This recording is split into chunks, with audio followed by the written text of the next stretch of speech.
Good morning. I want to greet each one in the name of our Lord Jesus Christ this morning. I am fighting a seasonal cold, so if you see me yawning or tears running, it's not because you guys or anything like that. So with the Lord's help, we'll get through this, and may we all be blessed. Turn with me to Daniel chapter 5 this morning. I'm going to dive in there, and I decided to skip over Daniel 4. I looked at that in a message January of 2020 a little bit, and so I might dive into that later, but for this morning we're going to go to Daniel chapter 5. So in Daniel chapter 4, we have the arrogant king who thinks he's invincible and that he's built his great kingdom, Nebuchadnezzar. And only God is able to bring along someone who can help him interpret that dream that the king has. The dream was warning him that if he doesn't give God glory for what Nebuchadnezzar had, that he was going to be put in his place, as he would say. We know that the king forgets his dream, forgets the warning, and God judges him. But God is merciful. He puts him back on his throne. So that's the setup coming into the chapter 5 here of Daniel.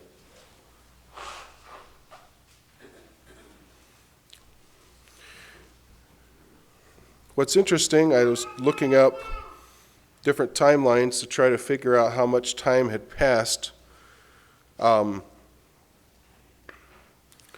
most likely it was somewhere around 40 to 45 years had passed from the time when Nebuchadnezzar had been driven out, treated like an animal, lived like an animal for a time.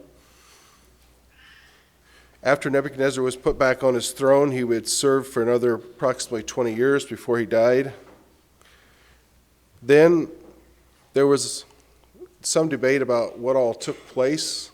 The history isn't real clear, but they believe that Belshazzar was probably the third king after Nebuchadnezzar.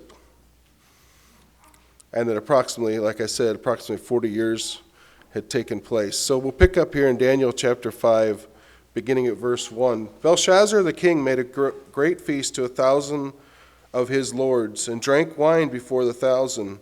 Belshazzar, while he tasted the wine, commanded to bring the golden and silver vessels which his father Nebuchadnezzar had taken out of the temple which was in Jerusalem, that the king and his princes, his wives and his concubines might drink therein.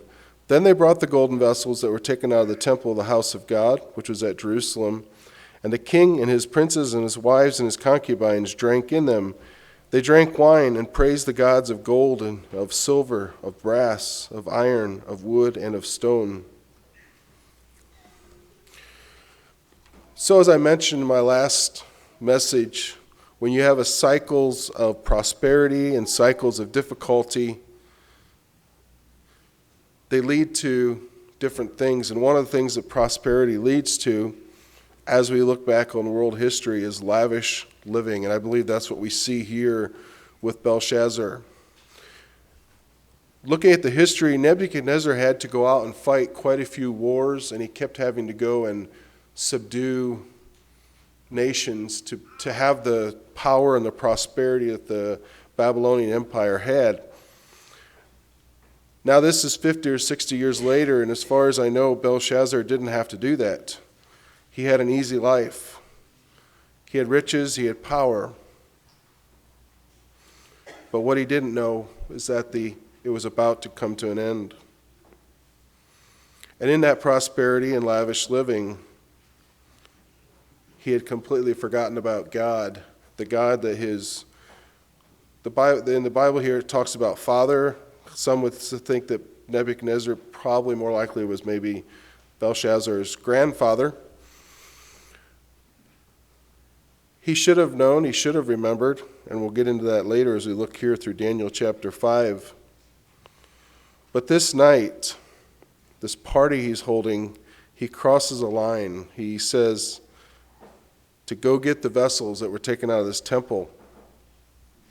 And instead of remembering the God of whose the temple was dedicated to, he instead praised the gods, false idols. And so it's obvious that he had lost any reverence that his grandfather may have had towards the one true God. Verse 5, in the same hour came forth fingers of a man's hand and wrote over against the candlestick, against the plaster of the wall of the king's palace. And the king saw the part of the hand that wrote. Then the king's countenance was changed, and his thoughts troubled him, so that the joints of his loins were loosed, and his knees smote one against another. The king cried aloud to bring in the astrologers, the Chaldeans, the soothsayers. And the king spake and said to the wise men of Babylon, whosoever shall read this writing and show me the interpretation thereof shall be clothed with scarlet and have a chain of gold about his neck, and shall be the third ruler in the kingdom. Then came in the king's wise men, but they could not read the writing, nor make known to the king the interpretation thereof. Then was King Belshazzar greatly troubled, and his countenance was changed in him, and his lords were astonished. At this time, they believed that there were actually a number of temples there in the city of Babylon, and that would go back to and make sense with when it talks about that they gave honor to different gods, the gods of stone and wood and gold and silver. They had all these temples there. So in a sense, they were religious, but they were not. They had totally forgotten the God of Daniel, the one true God, the God of Israel. And even though Belshazzar had so much power and basically could command anyone to do anything in his kingdom, when he saw this handwriting on the wall,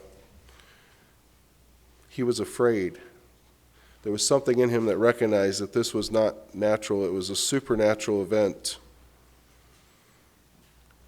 And yet, interestingly enough, it still did not remind him of God, but rather he was afraid. And I think that happens even today when there are people who should remember that there is a God in heaven. If they've lived their life for their own pleasures and times get tough or they get into a pinch, they fear, but it's rare that they turn back to God.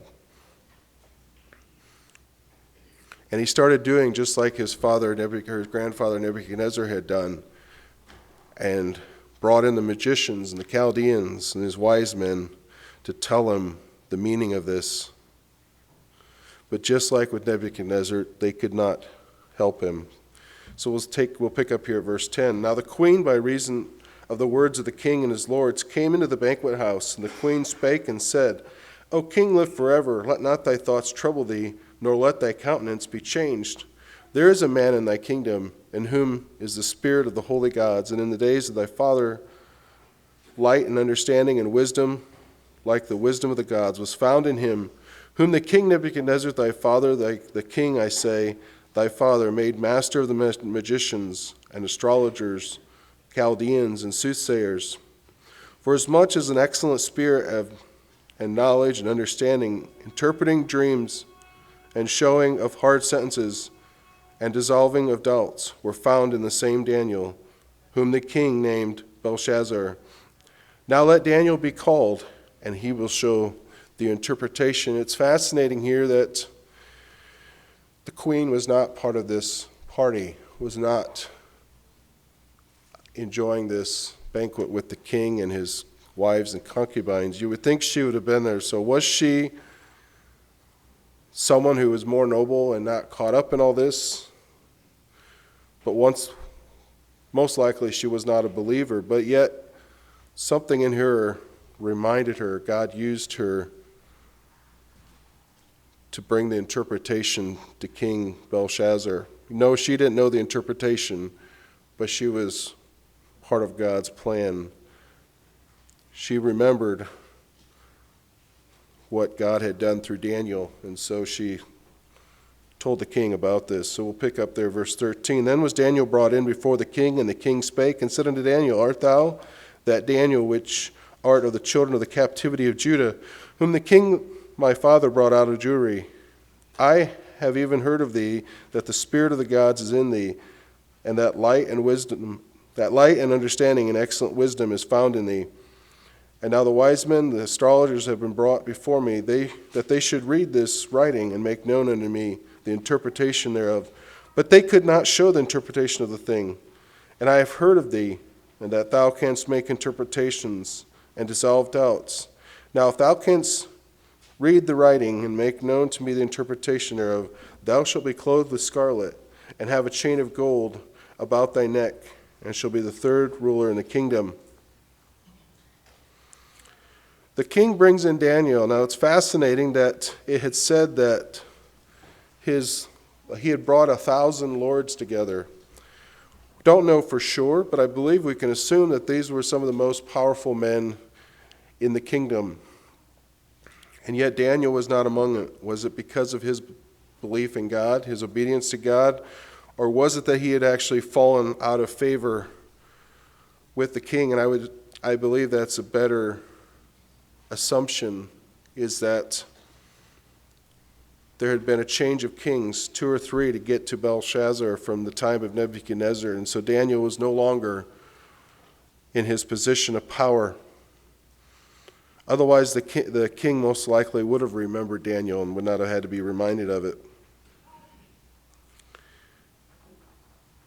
So Daniel was not a part of this. He had lost his power, but yet God was going to use this situation to once again show the uniqueness of the God of Daniel. Then Daniel answered and said before the king, Let thy gifts be to thyself, and give thy rewards to another. Yet I will read the writing unto the king, and make known to him the interpretation. O thou king, the Most High God gave Nebuchadnezzar thy father a kingdom, and majesty, and glory, and honor. And for the majesty that he gave him, all people, nations, languages trembled and feared before him, whom he would he slew, and whom he would be kept alive, and whom he would be set up, and whom he would be put down. But when his heart was lifted up, and his mind hardened in pride, he was disposed from his kingly throne, and they took his glory from him, and he was driven from the sons of men, and his heart made like the beast, and his dwelling was with the wild asses. And they fed him with grass like oxen, and his body was wet like the dew of heaven, till he knew that the Most High God ruled in the kingdom of men, and that he appointeth over it whomsoever he will. So Daniel even brings up the story that the incident that had taken place 40 years before, to remind the king Belshazzar of what God is able to do. That even as he feels like he's an all-powerful king, that he can do anything, yet there was a God that all men and women must answer to, must stand before. It's also interesting, it would also imply that the king did not know Daniel very well. If he thought he could bribe him, Daniel had never been one that could be bribed. Daniel would do what God called him and asked him to do. It's interesting as we think about stepping back a moment from this story and thinking about how God had used the Babylonian Empire to punish the nation of Israel. And yet he still held the kings of Babylon responsible for their own actions, as he did with Nebuchadnezzar, as he did with our story today with Belshazzar. And how it's encouraging to me when I see what's happening in our world around us, when it seems like powerful people are able to get away with whatever they want to, it seems like. And yet, here in the scriptures, we're reminded that even though God used terrible people, powerful people, evil people, to bring about his purposes, either in this life or in the next, they will be judged for their actions, and we don't have to worry about it. We're not called to bring about that judgment. Even as God would use Daniel here in this story to make clear what was going to happen, Daniel was not the one that was to do it. It was not up to Daniel to kill the king. God would use other men to do that. So even as we have wars going on right now, God using Putin to bring judgment to Europe and maybe even to America, and yet someday, whether in a year or 20 years, Putin will also be brought to judgment. We don't have to worry about that. We don't have to be concerned about standing up to Putin or to whoever. We'll pick up at verse 24. Daniel then gives the interpretation of the writing on the wall. And then was the part of the hand sent from him, and this writing was written. And this is the writing that was written. Mene tekel upharsin. This is the interpretation of the thing. Mene. God hath numbered thy kingdom and finished it. Tekel. Thou art weighed in the balances and art found wanting. Peres. Thy kingdom is divided and given to the Medes and the Persians. And when we think about leaders and nations today, I wish that they would all read Daniel 5 and stand in fear of God, recognizing that God has put them there, but that he also can remove them. And I think it could be said of every nation on earth that is founded and put in place by man, that they could also, the same thing could be said about them, that God has numbered their kingdoms, their nations. Some will be finished soon, some may last a while. The leaders that believe that they are all powerful, that they can do great things, if you weigh their lives and their actions in a balance, they will be found wanting because they're not giving the honor and glory to God. And that someday the kingdoms will all fall under the power of Jesus, and we're so grateful for that. And so as believers around the world today face difficulties, they can take comfort in the idea that God is still on the throne, just as he was back here with Daniel, and that he will judge the nations and the kingdoms.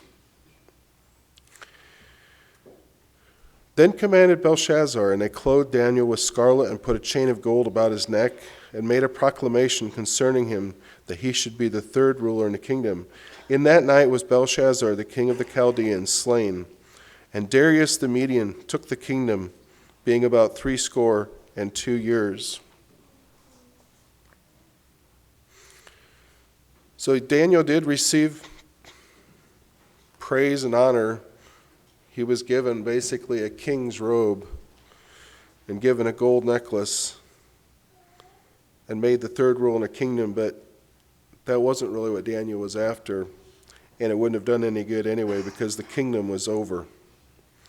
That night, Belshazzar was killed. And it reminds us, too, that we may think that if we build up something big and powerful, that it can carry us through for a long time, but yet we are human, we're fragile, and today may be our last day. We need to recognize who God is and honor him. I just wanted to go quickly through Daniel 6 this morning. We know it, the story well, of Daniel in the lion's den. And so I'm just going to look at a few verses in a couple places. I just thought it tied in well with what happened here to Daniel and Belshazzar in chapter 5. how Daniel could have been a bitter man. He could have tried to raise up rebellions against Belshazzar, against Nebuchadnezzar. And yet, just as we are called today as believers to pay taxes, to honor the governments that are over us as much as we can, yet no matter who is over us, we are called to be first obedient to God and then to honor the kingdoms. If Daniel had been an influential power broker in the kingdom of Babylon, he probably would not have been made the high position that he was with King Darius. So I'm just going to read the first four verses of chapter 6. It pleased Darius to set up over the kingdom 120 princes, which should be over the whole kingdom, and over these 3 presidents, of whom Daniel was first, that the princes might give accounts unto them, and the king should have no damage or nothing to worry about. Daniel would take care of it.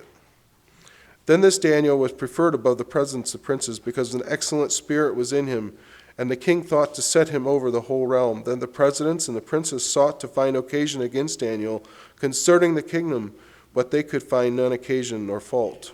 For as much as he was faithful, neither was there any error or fault found in him. How was this possible that Daniel,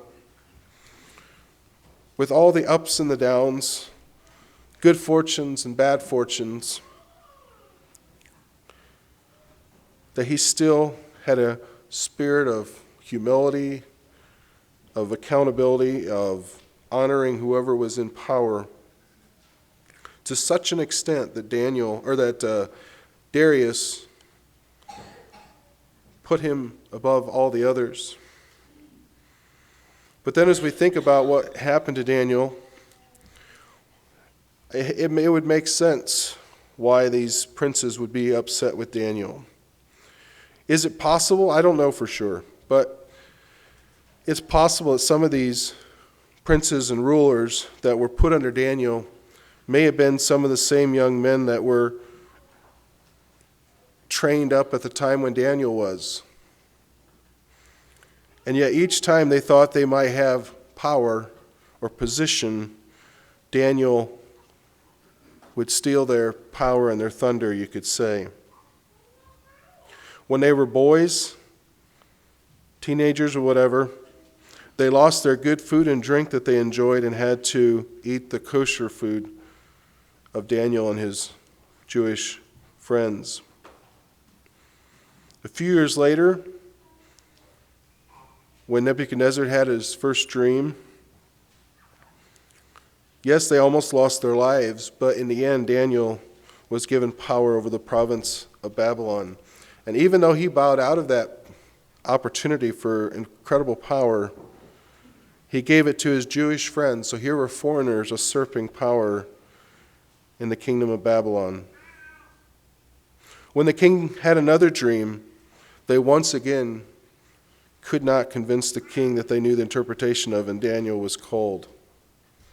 At the end of the Babylonian Empire, they could not tell the interpretation of the handwriting, and so once again Daniel was given power and riches. And now that a new kingdom was ruling Babylon, Daniel had even more power, and to a foreigner no less. And so I think we can see a lot of the reasons why these men would have been so bitter and angry, even though it doesn't appear that Daniel ever misused his power or reveled in it. They were bitter and angry about it.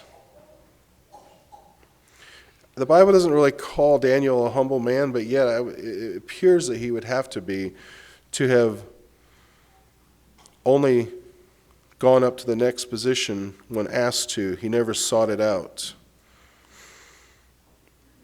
It appeared that he obeyed the rulers that God put over him as long as they didn't cause him to sin or violate God's law. And that's one of the things that I need to be challenged by and learn from. That when rulers over me do things that I don't like, am I still willing to submit and obey them?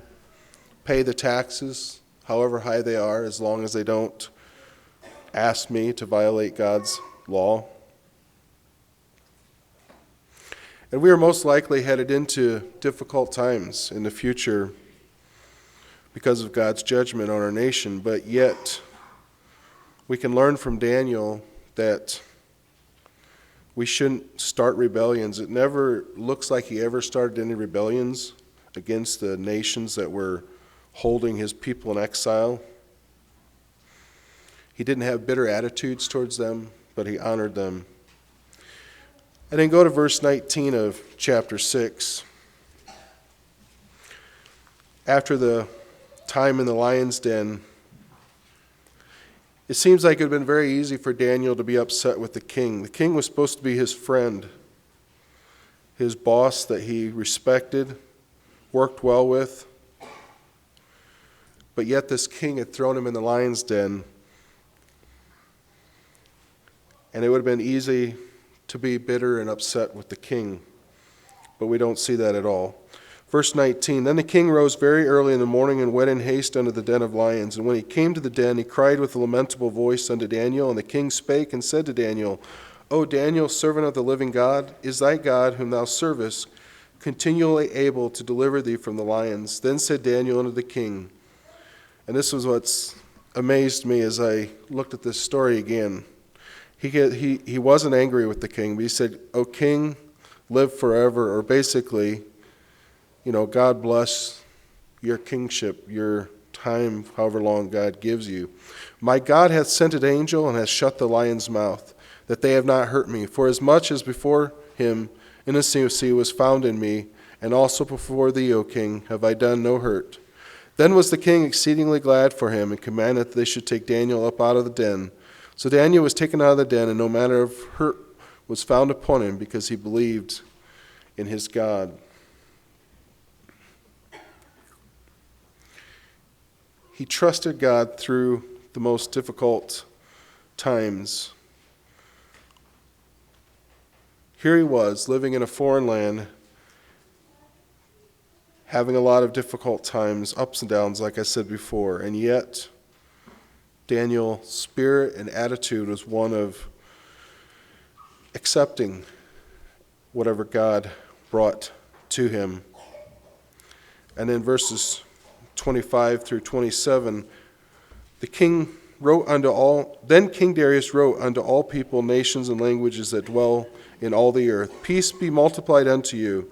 I make a decree that in every dominion of my kingdom men tremble and fear before the God of Daniel, for he is the living God, and steadfast forever, and his kingdom that which shall not be destroyed, and his dominion shall be even unto the end. He delivereth and rescueth, he worketh signs and wonders in the heaven and in the earth, who hath delivered Daniel from the power of the lions. Because of Daniel's obedience and Daniel's humility, a heathen, well, I say in quotation marks, a heathen king who did not worship God, as far as we know, a heathen king glorified God. It was because of Daniel's spirit and Daniel's total trust in God that God would use the most unlikely people to honor and glorify him. In a few years following this incident here in chapter 6, some of the Jews would begin to return to the land of Israel. They would begin to rebuild their city and their temple.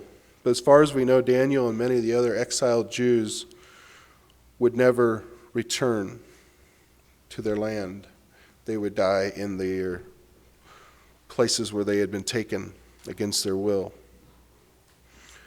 But yet we have an incredible example of faithfulness of God in that he did as he promised, and he brought them back to the land. In closing, and there's just a few verses here that I thought summed up Daniel's life and his obedience to God. You can write these down if you want to go back later. But Proverbs 16:4, The Lord hath made all things for himself, yea, even the wicked for the day of evil. God used Nebuchadnezzar, he used Belshazzar, he used Darius and other rulers that kept the Jews exiled. He used them for his purpose and glory. 1 Corinthians 10:31. Wherefore, whether therefore ye eat or drink or whatsoever ye do, do all to the glory of God. And from what we see of Daniel's life, that's the way he lived. Matthew 5:16. Let your light so shine before men that they may see your good works and glorify your Father which is in heaven. Colossians 3:23. And whatsoever you do, do it heartily as unto the Lord and not unto men. And I believe we see that from Daniel's life, that he was obedient, he served, but yet he did it as unto the Lord.